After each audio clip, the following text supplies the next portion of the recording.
2013, I just got home from working a night shift.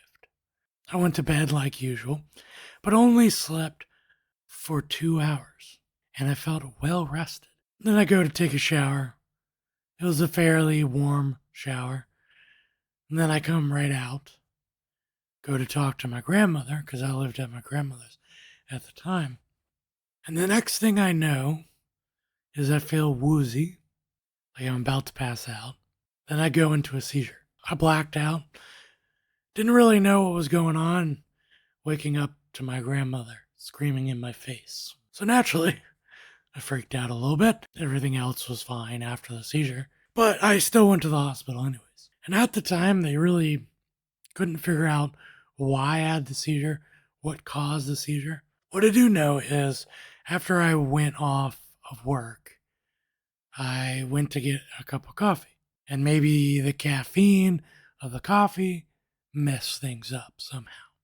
Also, being working on night shift, your body is thrown off.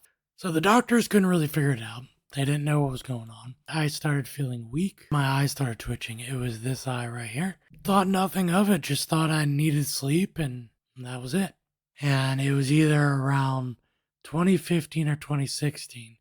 I know it was one of those years because I just got married in 2015 to my wife. And we just got an apartment and we were moving into it.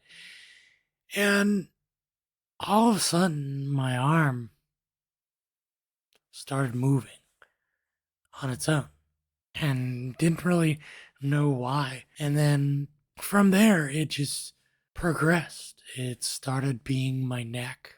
Then my other arm started doing it. And then my arm started hitting my head. And my face started contorting like it is right now. My jaw is tightening up right now. And my hand is doing this. And it hurts really bad.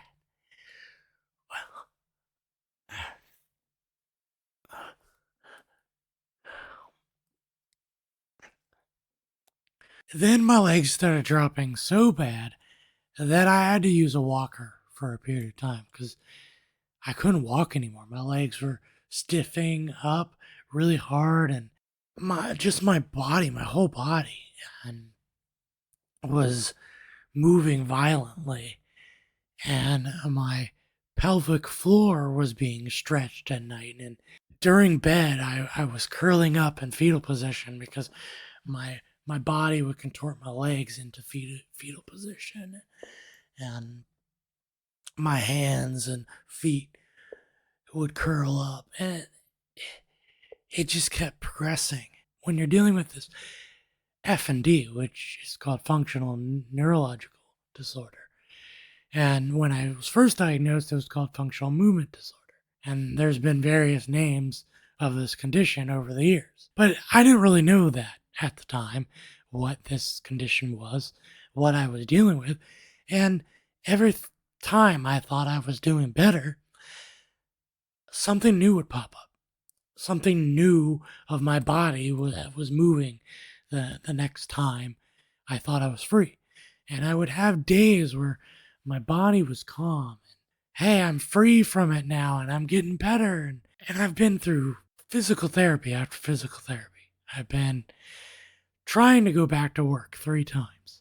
And nothing I have done has really solved the issue. The last physical therapy has given me the indication that there may not be a cure for this, but over time, maybe I can better manage it. Any physical activity I try, if I overstress myself mentally or overstress myself physically, it will start acting up.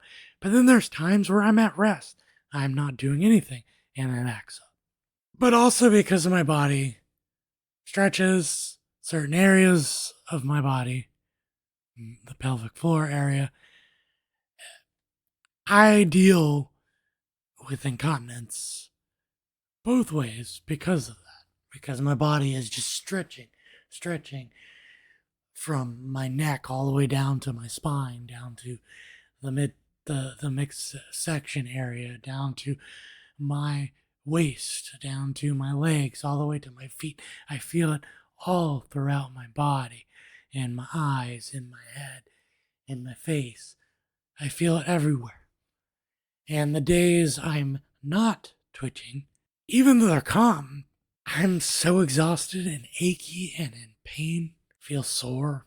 But it's disrupted a lot of things in my life. I can't play keyboard much anymore. I can technically still sing and scream, but once my jaw starts tightening up, I can't do much in that area. And that's why sometimes I use AI.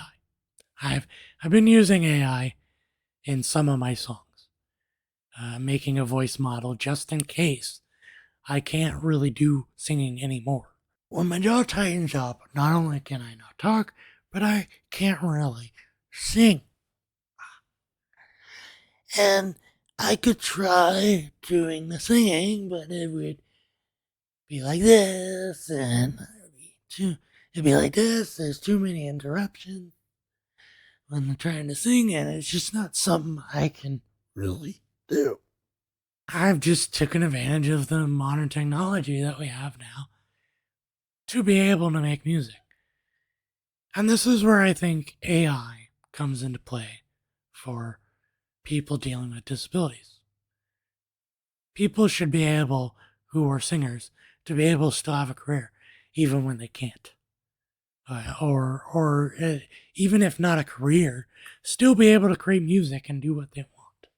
Even if they're not playing instruments anymore because they can't move their hands, or even if they can't sing anymore, there should just be ways to help people that have disabilities be able to continue doing what they really enjoyed doing before. I'm not defeatist, don't get me wrong. I'm not going to give up. I also don't expect a magical cure. Yeah, there's surgery I could get on my brain, but I don't like opening in my brain, you know. I don't want any other problems to come after brain surgery. But if I have to deal with this for the rest of my life, I'm fine. I'm fine. I'm fine accepting it. That doesn't mean I'm okay with the pain. That doesn't mean I don't like it. That doesn't mean I don't suffer or it's, peachy.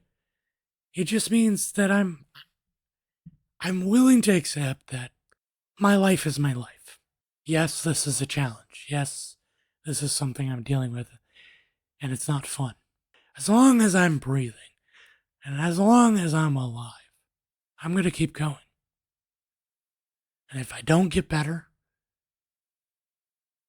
fine. I'll still live my life. I'll still keep going. If I get better, awesome. Either way, I'm going to thank God no matter what. Because you aren't promised life. You aren't promised anything. I wasn't promised life. I almost died when I was a kid. I was a premature baby, a pound and a half. Airway had to be reconstructed. Was given a trach. Half my voice box was taken out. That's why I sound like I have a cold all the time. People think I have a cold all the time. I don't. That's my voice. But I was supposed to die then. And there are countless times in my life I could have died from my own stupidity, playing with airsoft cans in a fire and exploding in my face. That was a fun experience. There are just many times in my life I could have died. And think of all the times that we don't take seriously in our life. Having colds, having certain diseases. Years ago, those diseases would have killed you. But thank God for modern medicine that we're even able to be alive now. And through this recent pandemic, I had COVID. Could have been a lot worse for me. Why? Because I've had a lung disease. I've had bronchial pulmonary dysplasia since I was a baby. Scarring on my lungs, lung disease. I have asthma on top of that. And I cough up clear goo from my lungs just about every time I eat and drink. It's been that way since I've been a kid. I don't tell people that often because, well, it's gross, and I feel like most people don't want to hear about it. Everything lining up in your life, having all the money in the world, having all the health in the world, nothing is promised to you. Not even waking up. Tomorrow you might not wake up, or you might. That's in God's hands. It's not in your hands. I get my peace from God. My perspective on suffering has definitely changed since I've been a Christian. You're not promised a perfect life. Even when you become a Christian, you're not promised it at all. But thank God my hope doesn't come from myself. But anyways, that's my story on my condition. God bless. Peace out. And I'll see you in the next video.